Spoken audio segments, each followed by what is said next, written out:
Mr. Speaker, today I rise to express condolences and gratitude to the family of John Burton for sharing him and his leadership with the nation. I do so with my colleagues, Congresswoman Maxine Waters, Congressman Mike Thompson, Congresswoman Doris Matsui, and Congressman Mark DeSaulnier, and joining me, and so many others in joining me in expressing our appreciation to him. Let me tell you about him, Mr. Speaker.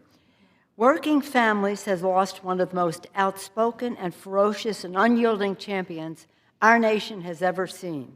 John Burton was a towering progressive warrior who for half a century never pulled a punch in his dogged fight for a fairer future for our children.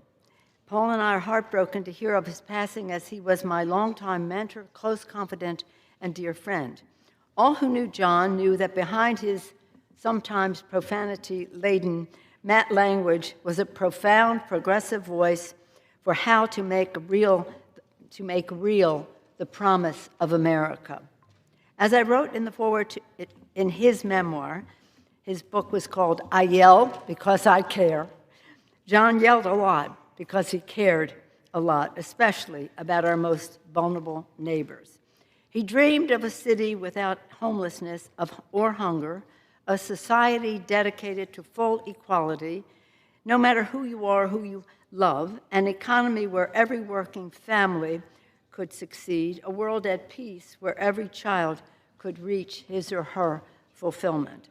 Guided by a big heart and aided by a brilliant strategic mind, John was boundlessly effective in every arena in which he served, whether in the United States Army, as a patriotic American, bringing the concerns of Californians to Congress when he did, as a member of the State Assembly in California and the State Senate as the President pro tem of the Senate, the Democratic leader of the Senate, or twice serving as the chair of the California Democratic Party.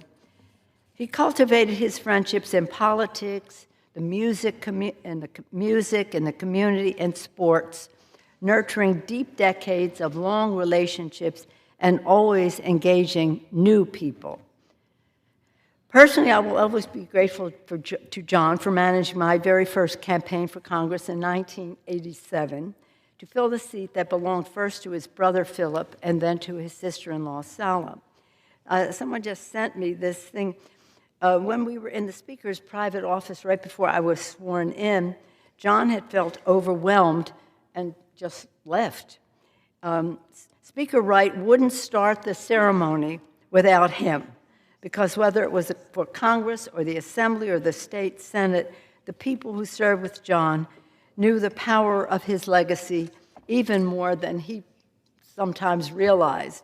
When I told first that when I got to Congress, I told them Sala sent me, and I came here to fight against HIV and AIDS. Yes, Sala did send me, but it was John who helped me get here.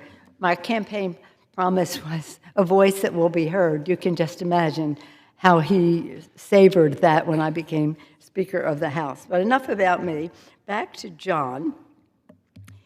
For more than 3 decades in the Congress, I was blessed to have John as a source of wise counsel, sound judgment, and brash humor.